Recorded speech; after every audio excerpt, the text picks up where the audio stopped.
Hi friends, నేను మీ Naveen రైడర్ని. Friends, ఈరోజు Sunday కదా, చర్చ్కి వెళ్దాం అనేసి నేను, మా అబ్బాయి, మా వైఫ్ కూడా చర్చ్కి వచ్చేసాము అనమాట. సండే చర్చిలో సర్వీస్ చూసుకున్నాము. ఇవన్నీ మంచి సింగర్ అనమాట, చక్కగా పాటలు పాడతాడు. అయితే నా స్కూటీకి కనబడలేదు. తీరా కిందకు వచ్చి చూస్తే స్కూటీకి వదిలేశాను. మరి వెంటనే ఇంకా స్కూటీ పట్టుకొని ఇంటికి అయితే ఫాస్ట్గా వచ్చేసాను. మనకు డ్యూటీ టైం అయిపోతుంది. వచ్చేసరికి మా ఇంటి దగ్గర బ్లాక్ కలర్ కార్ పెట్టేస్తుంది.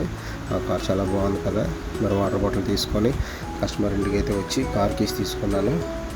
మరి కార్ రెడీ చేసి మరి పెట్రోల్ బంక్ అయితే ఫస్ట్ వెళ్ళాను. ఎందుకంటే కస్టమర్ పికప్ రాజీవ్ నగర్ అనమాట.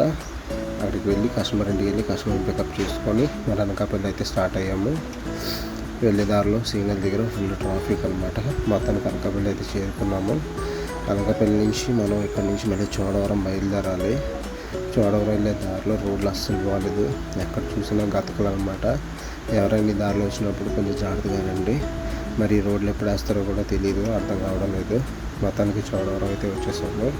ఇక్కడ నుంచి విజయరామరాజుపేట అనే ఊరు వెళ్ళాలి. ఆ ఊరు వెళ్ళే దారిలో కూడా రోడ్లు బాగాలేదు. అయితే మొత్తానికి కస్టమర్ ఇంటికి చేరుకున్నాం. అయితే పార్కింగ్ కోసం చూస్తుంటే అక్కడ కనిపించలేదు. ఇక్కడ పక్కన ఒక సైట్ ఖాళీ ఉంటే అక్కడ కార్ పార్కింగ్ చేశాను. ఈ లోపల పిల్లలందరూ ఇక్కడ కబడ్డీ అది ఆడుకుంటున్నారు. అదే సిటీలో పిల్లలు అయితే సెల్ ఫోన్లతో ఆడుకుంటారు. ఇక్కడ చూడండి, చక్కగా విలేజ్ పిల్లలందరూ అలా ఆడుకుంటున్నారు. వాళ్ళు చూడగానే నాకు సరదా వేసింది. ఈలోపు మన కస్టమర్ లోపలికి రాలేదని చెప్పి కొద్దిగా డ్రింకును తర్వాత తీపి గారెలు పట్టుకొని వచ్చారనమాట. మరి అవి ఫినిష్ చేసుకొని ఈలోపు మన కస్టమర్ కూడా వచ్చేసారు. మరి రిటర్న్ గాజువాక బయలుదేరిపోయాము. వెళ్ళే దారిలో చోడవరంలో మాడుగుల హల్వా తీసుకున్నాం అనమాట. మొత్తానికి మన డ్యూటీ